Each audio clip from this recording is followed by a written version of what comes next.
Alors vous nous proposez la création d'une vallée mondiale de la gastronomie et de l'œnotourisme. Mais avec ce projet, que veut-on donner à voir aux visiteurs? Très probablement des paysans amoureux de leur terre qui produisent des aliments respectueux de l'environnement et de la santé. Des artisans, dépositaires d'un savoir-faire traditionnel qui transforment des produits locaux sans OGM, sans contamination chimique, bien loin des scandales sanitaires qui font la une des médias. Cela fait un bon pitch pour un magazine touristique. La réalité de notre région, hélas, n'est pas tout à fait celle-ci. L'été, quand la saison touristique bat son plein, durant les périodes de pulvérisation, la vallée du Rhône et ses affluents peut être, hélas, comparée à une vallée de la chimie, tant les intrants sont nombreux dans nos vignes et nos cultures.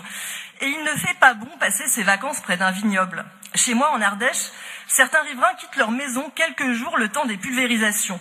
Je vous laisse imaginer le plaisir des touristes observant un coucher de soleil sur le vignoble et tombant nez à nez avec un agriculteur en masque à gaz.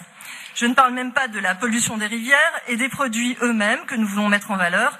Si aujourd'hui les normes d'analyse de pesticides appliquées à l'eau potable étaient appliquées à nos vins issus de l'agriculture chimique, certains ne seraient pas consommables. Il faut donc initier un changement pour 95% des agriculteurs qui font toujours confiance à la chimie. Et pour cela, le levier touristique est un levier fort. Notre région a un vrai potentiel. Vous le soulignez, nous sommes aujourd'hui la 2e région de France pour l'agriculture biologique, avec 5% de ses exploitations en bio. Et j'ai cru comprendre que n'être que la 2e région, ça n'est pas vraiment dans votre idéologie. Il y a donc un peu de travail à faire et cet amendement va nous y aider.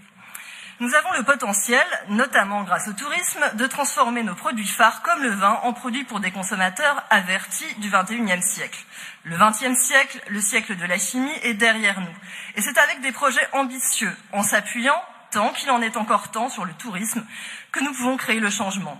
Avec cet amendement, je vous propose de mettre en valeur les 5% d'agriculteurs biologiques de cette future vallée de la gastronomie pour montrer comment on peut, en cultivant autrement et en vendant autrement, souvent en vente directe, vivre mieux de son activité agricole sans s'exposer ni exposer les autres à des produits dangereux. Nous sommes dans un projet d'excellence, n'ayons pas peur de mettre en valeur l'exemplarité de nos paysans pour susciter à terme des changements dans la profession et faire d'Auvergne-Rhône-Alpes la première région pour la bio.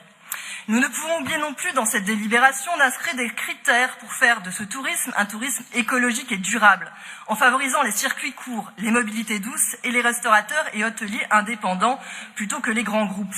Quel meilleur argument touristique à destination de tous les amoureux de la gastronomie et des vins que de s'assurer que l'on propose vraiment dans les assiettes ce que l'on montre dans les campagnes de pub. Sans faux semblant, donnons aux touristes une nourriture du terroir de qualité, saine, et non des produits industriels en robe gastronomique. Je vous remercie.